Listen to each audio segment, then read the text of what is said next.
I'm standing here where the River of Grass used to be. That's the area just south of Lake Okeechobee where the water from the lake spilled over into the Everglades and made a pristine shallow water marshland that millions of birds and wildlife called home. But today, there's a giant dike behind me and miles of sugarcane fields have replaced the beautiful marshlands. Most of the birds here are cattle egrets and they survive on pieces of bugs, snakes, and rodents that get chopped up at harvest time. For years, environmentalists have been fighting to get this land turned back into the River of Grass, but it's been an uphill battle. I'm about to share with you all the crazy laws that's been passed the past 30 years. Sadly, most have been broken, changed, or just plain ignored. In 1988, the federal government sued the state of Florida and South Florida Water Management District. The suit claimed that the state was allowing polluted water to enter the pristine Everglades. This infuriated Big Sugar and the state of Florida. Lawyers for both teamed up and fought the suit for 3 years. In 1991, newly elected Governor Lawton Childs marched right into court and agreed with the claim and entered a plea of surrender. This stopped the suit in its tracks and started the wheels turning on the next step for the Everglades. In 1994, the Everglades Forever Act was signed into law.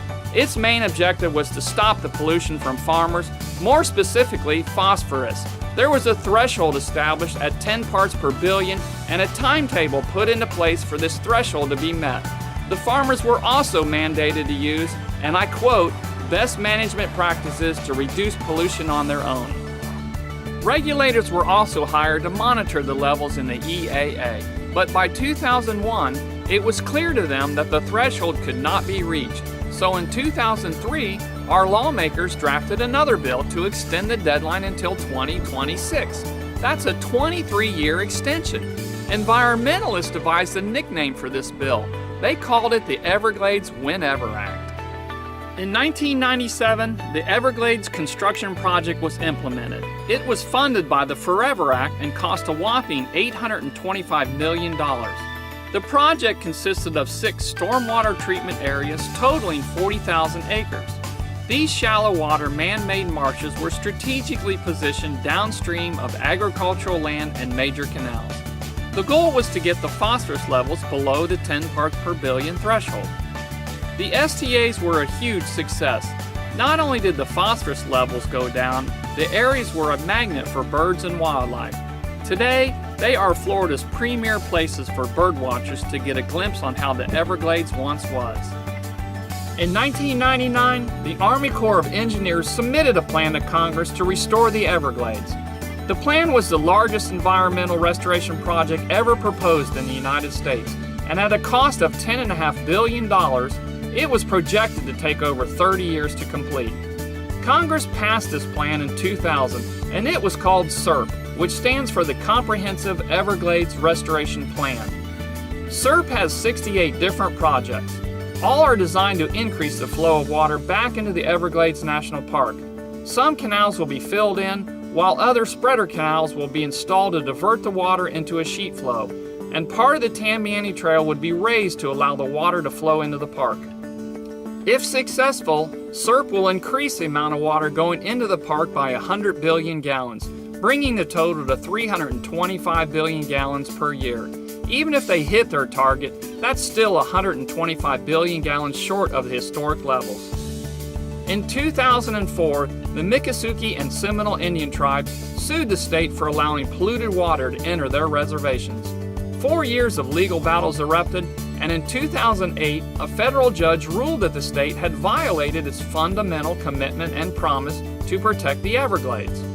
As a result, the state got the option to buy 187,000 acres of land that U.S. Sugar owned, but the state failed to come up with the money and was only able to buy 26,000 acres, with an option to buy more later. Furthermore, when the cultural research surveys were done, they found Indian burial grounds on some of this land. We're not even sure how much of it we can use. You would have thought that they would have checked that before they bought it. The option to buy the rest of the land came with many strings attached. A value was not placed on the land at the time of the option. Instead, it would be sold at fair market value at the time any deal was struck. That left the door wide open for what U.S. Sugar did next. They immediately started to get the land rezoned to make it more valuable. They slapped a plan together that included plans to build 18,000 homes and 25 million square feet of commercial, stores, offices, and warehouses. Take a drive through the Glades and you will see vacant properties on every corner. This was just a clear attempt to make the land more valuable so the state would have to pay more.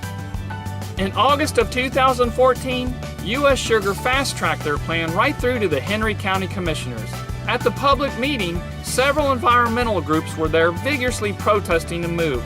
But when they finished their presentations, without any discussions, the commissioners unanimously passed this rezoning. Can you believe that?